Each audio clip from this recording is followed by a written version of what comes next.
है भी 8-9 साल हो गई तो उनसे कह देना 9 या 10 हो गए। पितर तो मेरे नाना जी लगते हैं।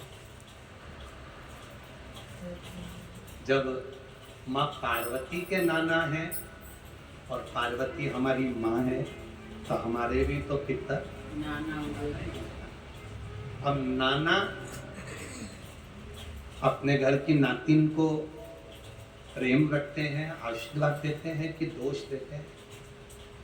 बच्चे अगर गलती करेंगे तो नाना मामा चिल्ला देगा, मामी चिल्ला देगी, पर नाना नानी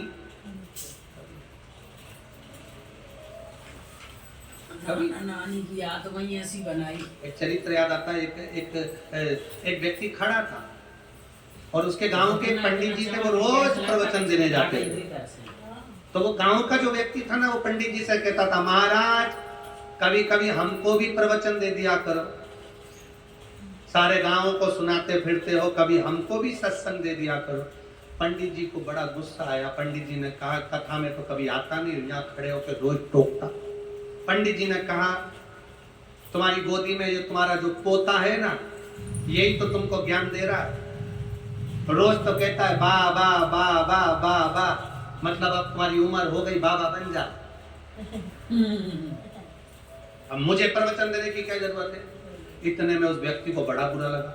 उसने कहा, महाराज तो मेरे ही पीछे आ गया। उसने कहा, महाराज तुम बिल्कुल सही कह रहे हो, उसका कहना मानकर मेरा मन करता है कि मैं बाबा बन जाऊं, पर इसको गोदी में लेता हूं तो ये कहता है बाबा बाबा बाबा, और मेरी बेटी के बेटे को गोदी में लेता हूं तो वो कहता ना ना ना ना। मन तो करता है बन जाऊं, पर बेटी का बेटा कहता ना ना ना।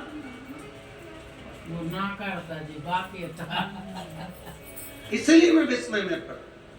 तो आपसे निवेदन है, शंकर जी के जितने भक्त हैं, शिव को जल चढ़ाने वाले, शंकर का गुणगान करने वाले, शंकर का स्मरण करने वाले, शंकर की भक्ति में डूबने वाले जितने हो, तो अगर कोई कहे कि पितृ दोष है, कोई कहे तुम्हारे ऊपर ये दोष लगा है, तो तुम्हें कहना चाहिए, पितर तो मेरे नाना जी का गांव है, वो मेरे को क्यों दोष लगाएंगे, मुझे क्यों ताड़ देंगे उन पर, वो तो मेरे ऊपर कृपा करने वाले,